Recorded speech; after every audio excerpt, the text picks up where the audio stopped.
Décidément, même Flick s'y met et se met à défendre Lamine Yamal en conférence. Attendez, bougez pas, je vous explique. La célébration de Lamine. Je m'en fiche de ce que les gens disent de mon équipe. Il a 18 ans, c'est un joueur fantastique. Je vais l'aider à progresser correctement et c'est ce qui compte. Et ce que je vois dans son comportement est très bon. Mais vas-y au calme, je préfère écouter les tweetos et mes commentaires TikTok, tiens. En fait, ce qui est drôle, c'est que ce soit coéquipier, non seulement c'est un excellent joueur, mais aussi un bon garçon. Je suis sûr qu'il peut être encore meilleur que l'an passé. Chaque année, il peut s'améliorer. Lewandowski. Que ce soit son sélectionneur. Lamine Yamal, il grandit et se développe à un niveau incroyable. Je le répète, il deviendra une légende. Bien même des légendes de votre club. Je prends un gars qui est pas barcelonais, sinon on va dire que j'abuse. Il va remporter de nombreux titres collectifs. Comme individuel, il n'a que 17 ans et c'est un phénomène. Je vous demande de le laisser tranquille parce qu'il aura une très longue carrière. Il a choqué Thierry Henry, vous avez tous vu ses déclarations en Ligue des Champions. Il a choqué Zidane qui avait expliqué qu'il avait jamais vu ça de sa vie. Et il a même choqué Ferdinand. En tant que pur talent du football, je vais même jusqu'à dire que je pense que Lamine Yamal est à un autre niveau que n'importe quel autre joueur jouant dans les 5 meilleures ligues du football mondial. Vas-y, j'aime le caca, je vais écouter mes commentaires TikTok et les tweetos, tiens. Moi, je vous l'ai dit, avec tout ce qui a été dit sur lui durant cet été, tous les mensonges et la fausse bienveillance que vous avez eu envers lui, les Barcelonais, on va être intenables cette saison concernant Lamine Yamal. Vous êtes prévenus. Sinon, vous les gars, vous en pensez quoi? Ramenez sur Snap, on s'ennuie.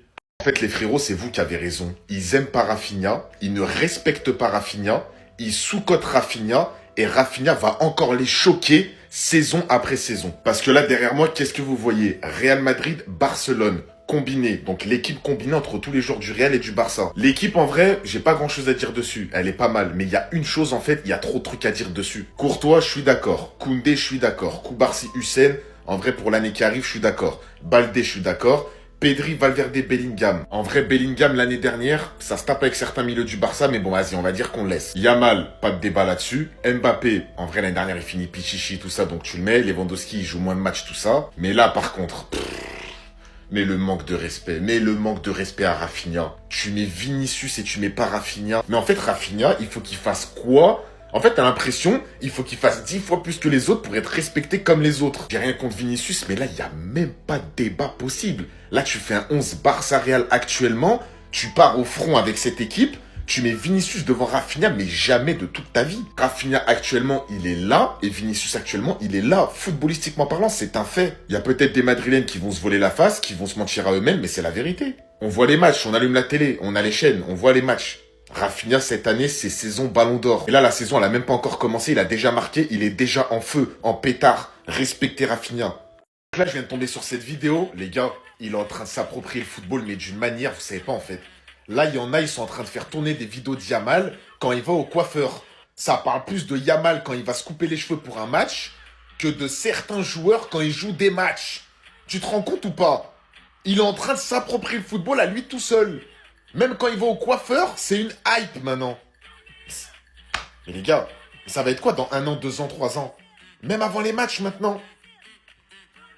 Je sais plus quoi faire, moi, c'est trop, les gars. En fait, rendez-vous compte, il a réussi à ramener une hype et un engouement autour de lui à chaque sujet. C'est une folie. Yamal, à chaque fois qu'il fait quelque chose maintenant, ça va en parler comme les autres footballeurs, mais x15, x20. Voilà pourquoi il y a trop de bruit autour de lui. Et lui, il aime ça. Il aime ça, il fait exprès en fait. C'est son personnage en fait. Il est comme ça se voit que c'est son personnage. Il va au coiffeur, les gens ils en parlent. Il va dans un autre pays, les gens, tout le monde est déjà au courant. Il va en soirée, les gens ils en parlent. Il capte une meuf, les gens ils en parlent. À seulement 18 ans, et en plus il vient de les avoir, donc en vrai c'est 16 ans, 17 ans. C'est déjà le joueur le plus populaire du monde actuellement. Des joueurs qui sont vraiment encore en activité, on va prendre des championnats européens. Sans compter Messi, Ronaldo, Neymar, tout ça. C'est pour ça en fait que les joueurs comme ça, hormis, footballistiquement parlant, hormis le football, ce qu'il y a à côté, c'est ça qui leur donne des points pour le Ballon d'Or, c'est ça qui leur donne des points pour tout ce qui est des trophées, tout ça. Parce que tellement ils arrivent à faire parler d'eux, bah ils resteront toujours dans la tête des gens. Un mito, porque la porta es un gros mito, un mito, la porta Ideco. Désolé, je sais plus comment commencer. Le Barça ne reviendra pas à la règle du 1 pour 1 cet été. Comme annoncé au mois de juin, nous sommes au 1 pour 1 et on le sera de nombreuses années. Il y a peut-être une vérité dans cette phrase, mais il y a surtout un gros mensonge. On le sera peut-être pendant de nombreuses années, mais en attendant un retour au Camp Nou, en attendant éventuellement des ventes, le Barça n'est pas revenu au 1 pour 1. Pour que vous compreniez un petit peu mieux, Si vous comprenez pas le 1 pour 1, j'ai déjà fait une vidéo où je vous l'explique, vous redescendez un petit peu, vous allez trouver. Pourquoi le Barça ne revient pas au 1 pour 1 comme Laporta l'avait prévu? Comme vous pouvez le voir, le FC Barcelone n'a pas l'approbation de Kroos pour autoriser les sièges VIP. En gros, je vous explique. Laporta comptait sur les sièges VIP. Ces fameux sièges qu'on nous vend depuis des années, qui coûteraient 100 millions dans l'opération, et qui, si ils étaient inclus dans les calculs financiers du club, permettrait au FC Barcelone de revenir au 1 pour 1. Néanmoins, Kroos, qui est une société d'audit financier, n'a pas approuvé cette transaction pour le moment. Donc, la Liga ne peut toujours pas accepter ces calculs dans les comptes du FC Barcelone. Du coup, le FC Barcelone se résigne et part du principe qu'on finira ce mercato sans revenir à la règle du 1 pour 1. Encore une fois, on nous a menti. Et encore une fois, le problème, ce n'est pas de ne pas être au 1 pour 1, c'est le mensonge. Il suffisait de dire, on fait tout le nécessaire pour y revenir, on espère y revenir avant la fin du mercato. On n'était pas obligé de dire, nous sommes au 1 pour 1. Surtout que c'est pas la première fois. Quand on rajoute à ça le Camp Nou, quand on rajoute à ça certains transferts, quand on rajoute à ça tout ce qui peut se passer, les mensonges, ça commence à faire beaucoup là, non? Mais c'est quoi encore ce bordel? Laporta, il ment sur tout en fait, c'est ça? On a des inondations dans le stade. C'est ça le Camp Nou. C'est pour ça qu'on n'y retourne pas. Attendez 2 secondes. Je branche juste mon cerveau. Oh, il pleut!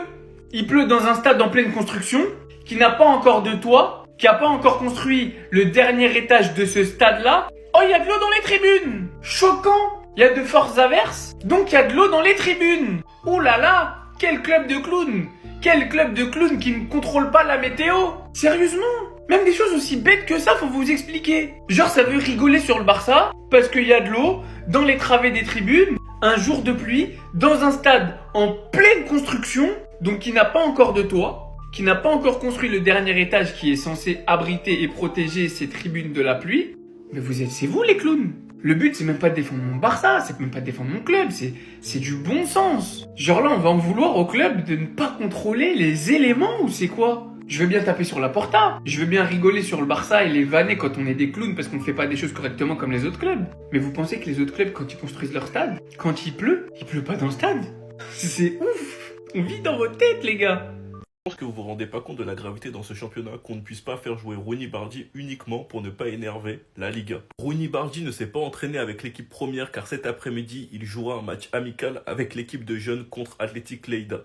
Et flic sur Rooney Bardi en conférence. Rooney ne sera pas inscrit pour ce match, mais il s'entraîne dur et a une attitude et une mentalité fantastique, ce qui nous aide à améliorer la qualité globale de l'équipe. Ce que je lui dis ainsi qu'aux autres jeunes, c'est qu'ils sont très bons, mais qu'ils doivent jouer. Ils joueront 45 ou 60 minutes et demain nous en choisirons un ou deux et les emmènerons à Valence. J'espère qu'ils seront tous inscrits la semaine prochaine. Pour ceux qui ne savent pas déjà les gars, la semaine dernière, la Liga a recommandé à Barcelone de ne pas inscrire Rooney Bardi avec la réserve mais de l'inscrire avec l'équipe première. Barcelone a accepté d'éviter les tensions avec la Liga. C'est-à-dire qu'un joueur à moins de 10 millions, le Barça a accepté de l'inscrire en équipe première, alors qu'on pourrait très bien contourner le fair play et l'inscrire en équipe B. Et visiblement on n'a pas le droit pour pas que la Liga nous emmerde. Alors que de l'autre côté, dans le plus grand des calmes, Madrid a acheté un joueur à plus de 40 millions qu'ils ont fait jouer le premier match de Liga et qu'ils ont inscrit en équipe B. Encore un 2 poids 2 mesures qui ne sera pas relayé par tout le monde car on préfère uniquement vanner le Barça sur leur stade ou je ne sais quoi. Enfin bref, sinon vous les gars, vous en pensez quoi? Ramenez sur ta personne, on s'ennuie.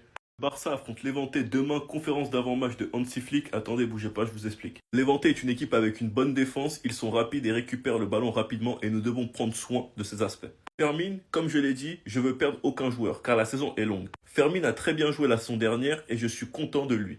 Et de tous les joueurs. Je veux garder tout le monde. Lewandowski, on verra. On a pensé qu'en fonction du déroulement du match, on verra. On a plusieurs options pour le numéro 9. Ferran a marqué un but et c'est le meilleur argument pour revenir. On verra si Robert peut jouer et si c'est le cas, on l'inclura. Casado, je lui ai parlé, il ne veut pas partir. Je veux qu'il reste. Frankie de Jong, vous savez que je ne parle pas beaucoup de qui va commencer. Et je ne le ferai pas aujourd'hui non plus. Frankie est toujours prêt à commencer, mais je ne veux pas en parler aujourd'hui.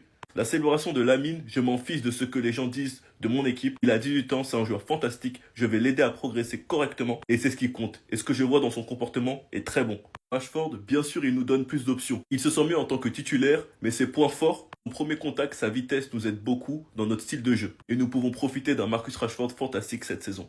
Après, il explique qu'en gros, il a passé un savon à ses joueurs et qu'ils ont compris. Donc en gros, si vous voulez, Levante va manger 7 buts. Moi, je vous le dis. Enfin bref, sinon vous les gars, vous en pensez quoi? Ramenez ce qu'on a pensé, on s'ennuie. Les gars, je sais pas, il se passe quoi au Maroc, hein. Mais on n'en a même pas fini avec Lamine Yamal, qui est un autre Marocain qui est en train de faire du gras à la Masia, les gars. En fait, tu sais que c'est foiré lorsque le petit, il fait des gestes techniques d'une vivacité sans limite, alors que son corps n'est pas censé pouvoir faire ça, en fait. C'est quoi ça? Les gars, arrêtez, wesh. En fait, c'est tellement un diablotin, la Russe. Moi, les gars, je sais pas ce qui s'est passé au Maroc, hein. Mais après avoir laissé passer la Yamal, ils peuvent pas laisser passer ce Kids. Parce qu'en fait, c'est une dinguerie, t'es à la Masia, tu dribbles et tu fais comme si t'étais dans la rue. Alors que les caméras, les yeux du monde entier sont braqués sur toi. C'est n'importe quoi, les gars. Dire que dans 6 ans, il sera sans doute appelé en équipe première et il va jouer avec le numéro 10 du FC Barcelone qui aura que 24 ans. Les gars, on a tellement becté Adam Caroual. Je sais pas exactement il a quel âge, les gars, mais de ce que je vois dans sa bio, il y a le Maroc, l'Allemagne et l'Espagne. Maintenant, c'est aux Marocains de bien faire les choses. Parce que si tu laisses passer 2 talents intergénérationnels en moins de 10 ans, c'est une performance qui mériterait d'être dans le bingo book. C'était ce Jorginho do Brasil. Et dites-moi ce que vous pensez de cet enfoiré là. Ça y est, je l'insulte déjà. Ouais, ça y est, frère. Y a pas à être boosté comme ça, ma gueule. BAM! Il lui est arrivé quoi à Pedri? Regardez son niveau. Depuis quand il est dans le Joga Bonito, lui? Non mais frère, la magie de Pedri, quand on m'avait dit ça, les gars, j'y croyais pas, frère. Non mais c'est fini. Araujo qui est lui-même choqué, les gars, du caviar qu'il y a dans les pieds de Pedri. Comment c'est possible que tu sois un joueur et tu sais tout faire? T'es performant dans tous les domaines. Déjà que l'ancien, il fait partie des meilleurs milieux de terrain, les gars, que notre génération elle va connaître sur les années à venir. La vision de jeu, le fait qu'il puisse contrôler le terrain, les gars, il sait tout faire. Le playmaker a son paroxysme. Et qui plus est, tu le rajoutes, les gars, les gestes techniques, les gestes brésiliens. On avait tous vu déjà, les gars, la vidéo de Pedri qui faisait une reprise de balle. Son fameux contrôle, les gars, du pied en arrière, digne du logo de la Bundesliga. Mais bon, revisité, bien évidemment. Mais là, de voir qu'en fait, le frérot, les gars, il aime bien s'entraîner à faire des gestes techniques, là, c'est ça qui me surprend. Moi, je pensais voir des trucs comme ça, les gars, autour d'un Lamine Yamal, autour de, je sais pas, moi, un joueur qui respire le Brésil. Mais pas autour de Pedri. Mais pourtant, son pied, les gars, il respire le football. Vraiment, ça me fout de la haine de dire, les gars, mais le Barça, ils ont des pépites, faut pas se mentir. En fait, Lionel Messi, il est dans une planète, je pense que même dans 4513 ans, on l'aura pas découvert encore, la planète. Il est tout seul dedans. Parce que là, vous allez me dire que Messi, en première position dans un classement comme ça, c'est normal? Non, c'est pas normal. Sachant qu'il y a 5 numéros 9 derrière lui. Les joueurs du 21e siècle les plus décisifs. Donc là, on voit que c'est Messi premier, 1264 GA, 875 buts, 389 passes D en 1117 matchs. Alors qu'il a jamais joué vraiment numéro 9. Même en 2012, il était faux 9. Il faisait des passes D, il participe au jeu. Il a jamais véritablement joué en 9. Et là, ce qu'on peut voir, c'est pas pour manquer de respect à Cristiano Ronaldo, les gars, mais c'est la vérité, c'est un fait. Ronaldo, 1281 matchs, moins décisif que Messi. Vous savez, il y a combien de matchs d'écart? Il n'y a pas 60 matchs d'écart, il n'y a pas 100 matchs d'écart, il n'y a pas 120 matchs d'écart, il n'y a pas 140 matchs d'écart. Il y a 164 matchs d'écart. Et Messi est plus décisif que tous ces joueurs-là. Parce que oui, il y en a, vous nous parlez souvent de buts. Mais les gars, un joueur, un attaquant, il n'y a pas que les buts. Il y a les buts et il y a les passes D. C'est ça qui te fait marquer des buts. Alors après, il y a un argument que je peux prendre en compte. Oui, c'est ceux qui vont me dire CR7, il a prouvé dans tous les championnats. Ça, il n'y a pas de souci, je suis d'accord. Mais par contre, il y a une chose qui équilibre un peu sur le fait que tu peux comparer, c'est que Ronaldo, la moitié de sa carrière, il l'a joué numéro 9. Au Real Madrid, après 2, 3, 4 saisons, il a joué numéro 9. En Serie A, il a joué numéro 9. Au Portugal, il a joué numéro 9. Quand il est revenu à Manchester, il a joué numéro 9. Et à Al Nasser, il a joué numéro 9. Donc franchement, Messi, 1117 matchs décisifs, 1264 fois, c'est une dinguerie. Je suis pas là pour tirer sur Madrid, mais pour pointer l'arbitrage en Liga. Comment vous pouvez m'expliquer qu'en 3 saisons, Lewandowski a marqué 7 pénaltys, et j'ai bien dit marqué, pas obtenu, 7 pénaltys en 3 saisons en étant le tireur attitré des pénaltys, et que Mbappé, en une saison plus un match, il a marqué 8 pénaltys, en n'étant pas directement le tireur de pénaltys attitré. Donc rendez-vous compte de cette folie, en une saison et un match. Une saison et un match. Sachant que là où je vais aller encore plus loin, c'est que sur les 3 saisons, le Barça a gagné 2 fois la Liga, donc a été 2 fois leader de son championnat. Encore sous Xavi, c'était des petits scores. Mais sous Flick, on a explosé toutes les équipes de Liga. On a passé quasi tout notre temps dans la surface adverse. Croyez-moi que des fautes avec des pénaltys non sifflés, il y en a eu la saison dernière. Et la saison 2023-2024, je préfère même pas en parler, on était sur TikTok. Depuis la saison 2016-2017, c'est 85 pénaltys pour le Real, 61 pour le Barça, 51 pour l'Atlético. Avec ces statistiques, on peut rien dire, mais on peut pointer une chose du doigt, c'est que l'arbitrage est illogique. Et qu'il peut y avoir les mêmes fautes, les mêmes situations, même parfois le même arbitre, mais ça ne sera pas jugé de la même manière. Parce que les arbitres de Liga sont fous. Je parle pas du fait qu'ils avantagent une équipe en particulier, je parle juste du fait qu'ils font n'importe quoi chaque semaine. Enfin bref, sinon vous les gars, vous en pensez quoi? Rien sur ta façon, on s'ennuie.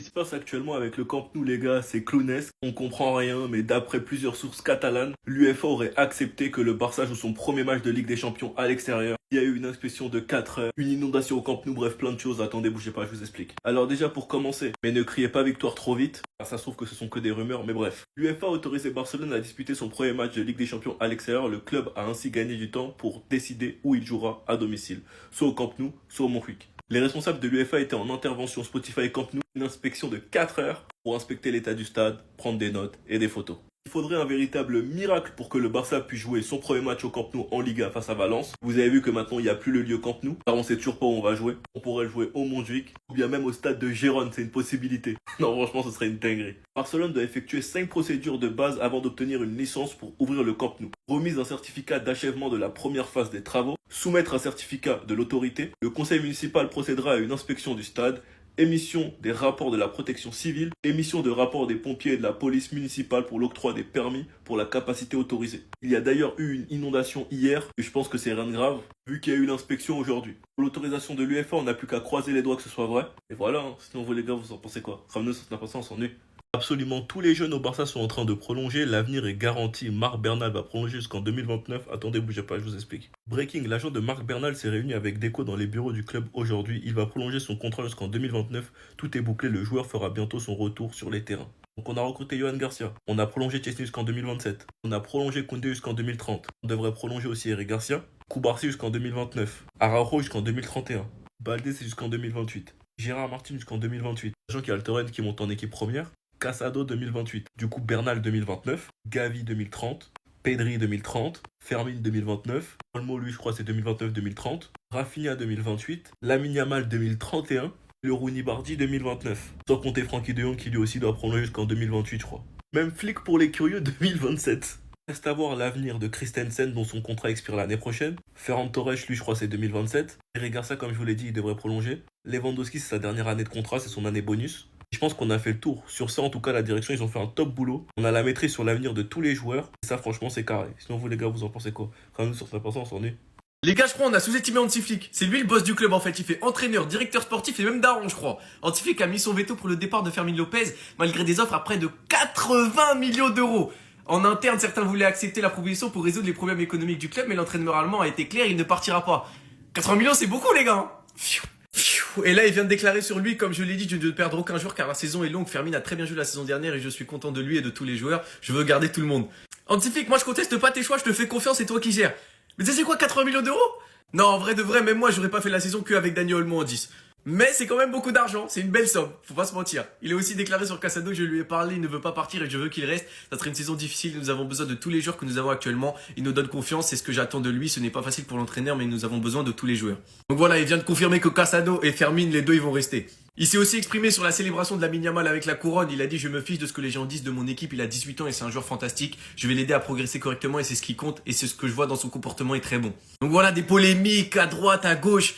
Vous inquiétez pas, Antiflick, il le gère. Il sait très bien ce qu'il fait. Dites-moi vous en pensez en commentaire, les gars. N'hésitez pas à vous abonner. Vous êtes des bons, nous, on avance. Entraînement avant le match de demain, enfin du flickball, du nouveau concernant des départs, Ronny Bardi, Lewandowski et De Jong, bien sûr. Du coup, en ce qui concerne les départs, c'est deux tourtereaux derrière moi qui vont partir. Iñaki Peña et Hector Fort. Étant donné qu'ils ont le même agent, ce qui se dit, c'est qu'ils vont partir pour Com. Donc, vu que c'est la période des négociations, logiquement, ils sont pas là. En espérant que leur départ va permettre d'enregistrer Monsieur Chesney, et puis le GOAT, la légende Gérard Martin, bien sûr, qui d'autre. Et Ronny Bardi, qui est lui absent à l'entraînement par contre, parce que d'office, on sait qu'il ne sera pas enregistré pour demain. Le club préfère qu'il joue, donc il va jouer avec la réserve en match amical tout à l'heure, de ce que j'ai compris. Concernant le vieux père, enfin, il est de retour. Et apparemment, je crois, il aura le feu vert médical peut-être aujourd'hui, en tout cas très très bientôt. Concernant le vieux père de Jong, le vieux qui va diviser son salaire par 2 apparemment, c'est selon le Chiringuito, donc je préfère pas y croire en tout cas pour l'instant. Raté plusieurs séances cette semaine, il s'entraîne tout seul histoire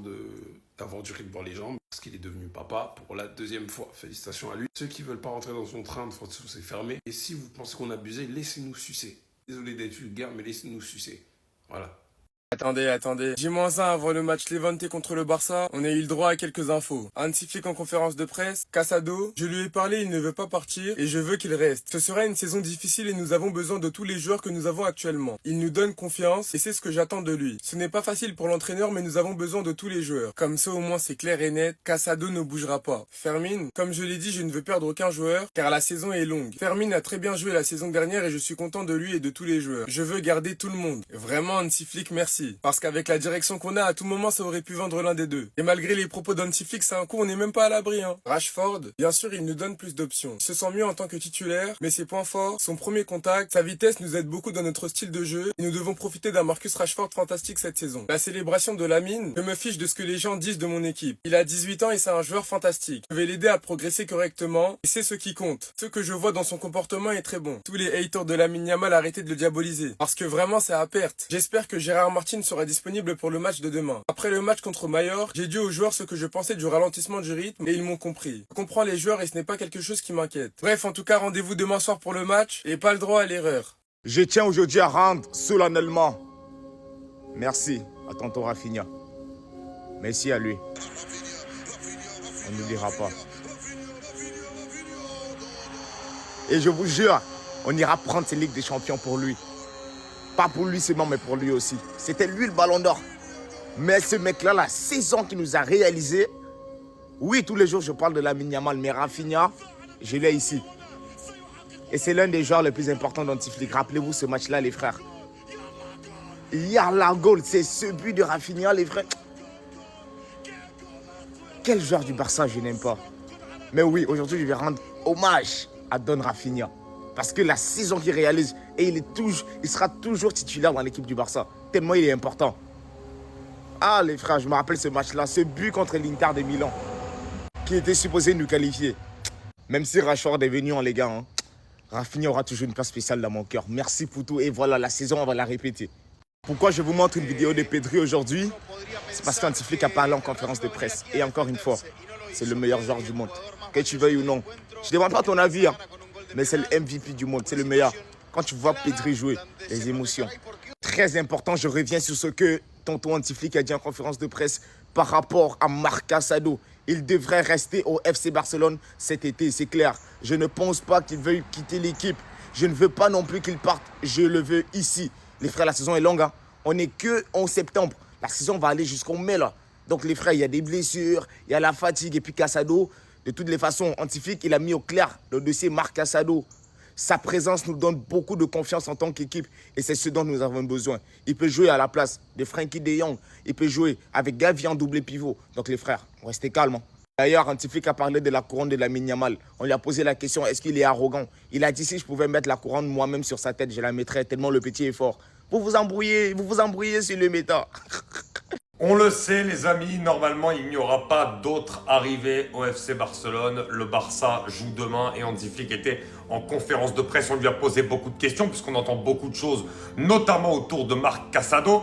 Moi j'ai fait quelques vidéos où j'ai dit que bon voilà, j'avais un peu peur pour Casado parce que c'est vrai que la concurrence va être très très rude cette saison au milieu de terrain. On entendait des bruits de couloir comme quoi voilà, Casado serait courtisé en Première Ligue. Également dernièrement on a entendu du côté de l'Olympique de Marseille. Eh ben Flick a parlé et Flick sur tous les joueurs a dit qu'il voulait tous les garder. Sur Marc Casado, il a dit « J'ai vu avec Marc, j'ai l'impression qu'il n'a vraiment pas envie de quitter l'équipe et je ne veux pas non plus qu'il parte. La saison sera très longue.